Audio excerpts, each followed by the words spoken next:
आप सभी को प्रणाम। जय श्री राम।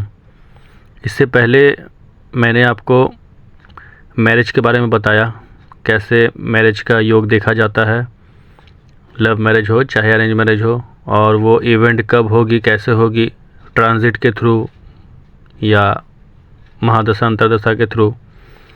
वही चीज़ आज प्रैक्टिकली आपको एक चार्ट लेकर समझाऊंगा। कुंडली में आपको कैसे देखना है दशा और महादशा के अनुसार और ट्रांजिट के अनुसार कि आपकी विवाह का जो इवेंट है यह कब तक घटित होगा, किस महादशा अंतरदशा में घटित होगा, ट्रांजिट क्या कहेगी, ट्रांजिट में क्या होगा जुपिटर का ऐसा कि आपका विवाह उस टाइम हो सकता है। तो एक फीमेल चार्ट है मेरे पास जिसको मैं उदाहरण के स्वरूप आपको दिखाऊंगा, उसमें समझाने की कोशिश करूंगा। उस फीमेल का विवाह 21 नवंबर 2025 को हुई थी।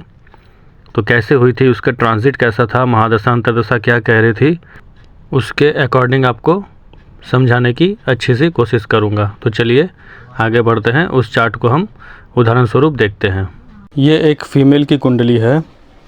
ये मैंने आपको प्रैक्टिकली समझाने के लिए लिया है कि आपको इवेंट कैसे चेक करना है। कुंडली में अगर विवाह का प्रॉमिस है तो वो प्रॉमिस फुलफिलमेंट कब होगा, विवाह कब होगा।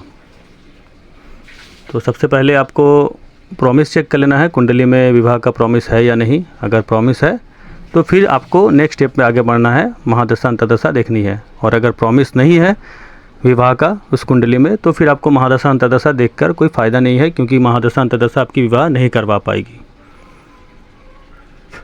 तो ये एक चार्ट है एक फ़ीमेल की, जिसकी अभी कुछ दिन पहले ही 8-10 महीने पहले ही इसका विवाह हुआ था। विवाह का इसका डेट था 21 नवंबर 2025। तो उस टाइम इसका विवाह हुआ। तो हम देखेंगे उस टाइम महादशा इसकी क्या चल रही थी जो इसका विवाह को दिखाया, जो लॉक किया कि हाँ इस महादशा में विवाह हो जाएगा। तो अगर आप देखें तो उस समय राहु की महादशा एक्टिव थी 2036 तक। मतलब राहु की महादशा में इसका विवाह हुआ। तो हमें अब राहु को चेक करना है कि राहु क्या दिखा रहा है। अगर राहु की महादशा में 2, 7, 11 एक्टिव है तो विवाह हो जाएगा, लेकिन प्राइमरी हाउस जो है वो 7वां घर एक्टिव होना चाहिए महादशा में। अगर नहीं है 2, 11 एक्टिव है तो फिर अंतरदशा में 7th हाउस एक्टिव होना चाहिए। 7th हाउस महादशा या अंतरदशा में होना चाहिए, तभी उस टाइम पीरियड में विवाह होगा। तो यहाँ पर अगर आप देखें तो राहु में 2nd हाउस एक्टिव है, 11th हाउस एक्टिव है, यहाँ भी 11th हाउस एक्टिव है स्टार लेवल पर, और सबलॉर्ड लेवल पर भी 11th हाउस एक्टिव है। यानी कि राहु जो है यह बोल रहा है कि हाँ भाई इस महादशा में इस लड़की का विवाह मैं करवा दूंगा। अब हमें चेक करना है अंतरदशा कि उस टाइम पीरियड पे किस ग्रह की अंतरदशा चल रही थी। तो अगर आप देखें तो राहु में उस समय शनि की अंतरदशा चल रही थी, जो कि 2026 तक थी, 2023 से 2026 तक। तो राहु की महादशा शनि की अंतरदशा में विवाह हुआ। अब शनि में आप अंतरदशा में प्रत्यंतर दशा भी ले सकते हैं। तो यहाँ पे अगर आप देखें तो राहु शनि मंगल जब एक्टिवेट था महादशा अंतरदशा और प्रत्यंतर दशा में, तो इसका विवाह उस टाइम पीरियड पे हुआ। अब जनरली तो आपने सुना ही होगा बहुत सारे एस्ट्रोलॉजर से या पंडित से जो आपके जान पहचान में होगा, या फिर कहीं कोई ऑनलाइन आपने देखा होगा, या यूट्यूब में या टीवी में प्लेटफॉर्म में बहुत सारे ऐसे एस्ट्रोलॉजर्स या पंडित जी होते हैं। किसी की मैं बुराई नहीं कर रहा, सब अपने अपने नॉलेज का खाते हैं, अपना अपना नॉलेज बांटते हैं। तो आपने सुना ही होगा कि राहु है, शनि है, मंगल है, इसका विवाह विलंब कर रहा है, होने नहीं दे रहा है। राहु है, काल सर्प दोष है, शनि है जो विवाह में विलंब कर रहा है, 7वें घर में शनि है तो विवाह विलंब होगा, और मंगल है, मांगलिक है तो विवाह नहीं होगा।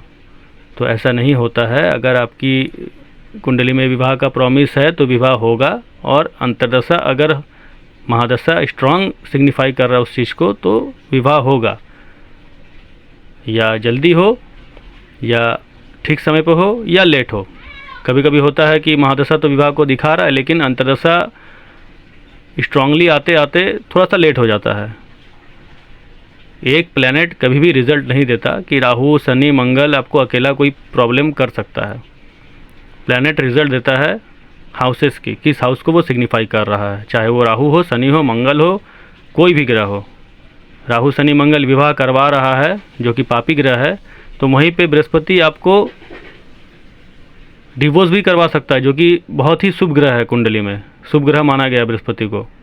तो सबसे ज़्यादा महत्वपूर्ण है कि प्लैनेट किस हाउस का रिजल्ट दे रहा है, आपका विवाह करवा रहा है या विवाह को तोड़ रहा है। तो आपने देखा राहु शनि मंगल में इस लड़की की शादी हो चुकी है।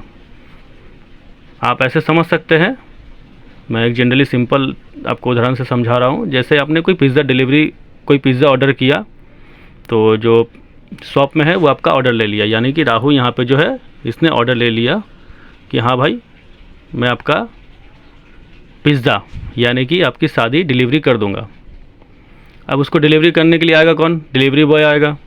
तो डिलीवरी बॉय कौन है? डिलीवरी बॉय यहाँ पे है शनि। शनि यहाँ पे आपका विवाह, आपकी पिज़्ज़ा लेकर आया है आपको डिलीवरी करने के लिए। तो ऐसे आप समझ सकते हैं। अब हमें देखना है BNN के अकॉर्डिंग क्या ये चीज़ क्लब करके दिख रहा है या नहीं दिख रहा है। यहाँ KP एस्ट्रोलॉजी के हिसाब से महादशा, अंतर्दशा, प्रत्यंतर दशा तो दिखा रहा है कि भाई हाँ विवाह होगा। अब हम देखते हैं क्या BNN क्या कहता है। अगर आप देखें 21 नवंबर 2025 का अगर ट्रांजिट चार्ट अगर आप बनाएं,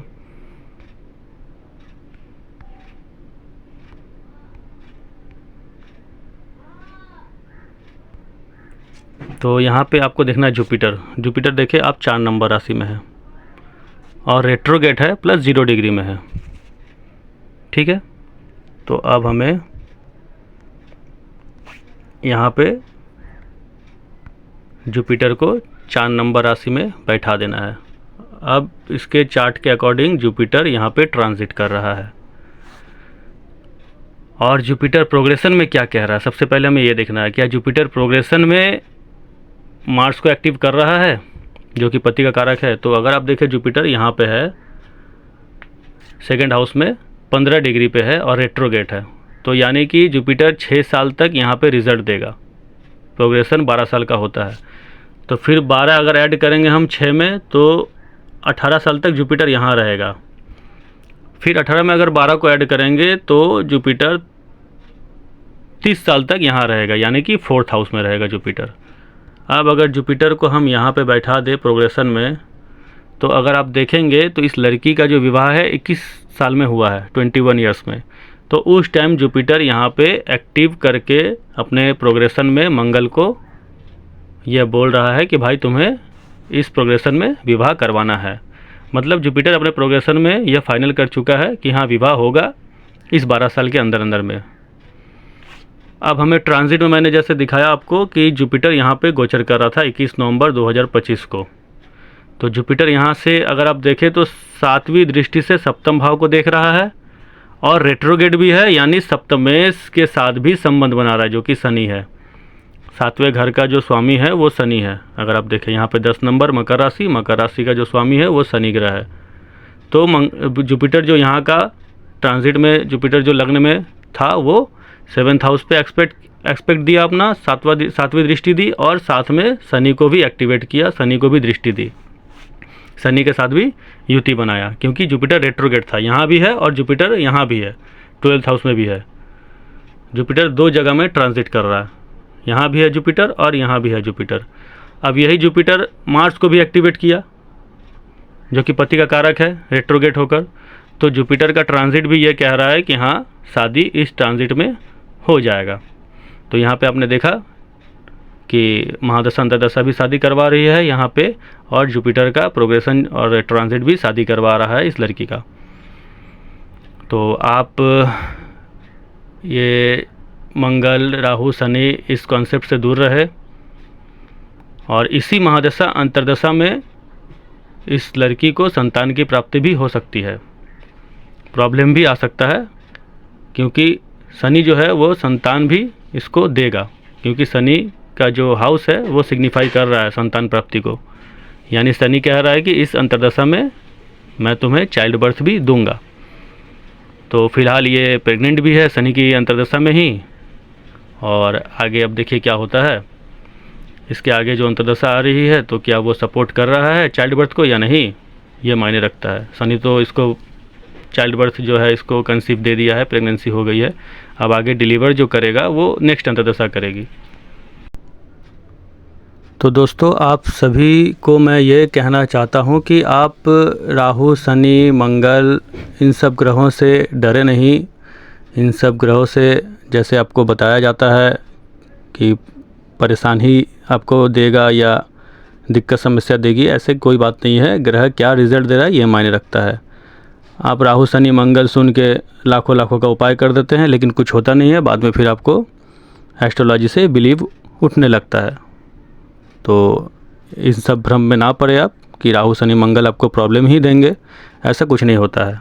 प्रॉब्लम देना होगा तो जुपिटर भी आपको दे सकता है, जो कि बहुत ही एस्ट्रोलॉजी में शुभ ग्रह माना गया है जुपिटर को। तो इन सब चीज़ों से आप दूर रहे। तो उम्मीद करता हूँ आपको यह वीडियो अच्छी लगी होगी, आपको समझ में आया होगा। तो आप भी कोशिश करिए अपने चार्ट में देखने का, क्या विवाह का प्रॉमिस है तो कब तक होगा, कैसे होगा, क्या होगा, विवाह में कोई प्रॉब्लम आएगा या नहीं आएगा। बहुतों को ऐसा भी होता है कि विवाह के दिन ही कुछ ना कुछ प्रॉब्लम हो जाता है कि विवाह नहीं हो पाता है, टूट जाता है या बहुत मुश्किल से होता है। तो सारी चीज़ें आपकी प्रॉमिस ही बोलती है कुंडली में, और उस प्रॉमिस को इवेंट के रूप देता है महादशा अंतर्दशा। वो इवेंट आपको महादशा अंतर्दशा लाकर ही देगा। तो आज के लिए इतना ही। जय श्री राम, प्रणाम। आप सभी अच्छे रहे, स्वस्थ रहे।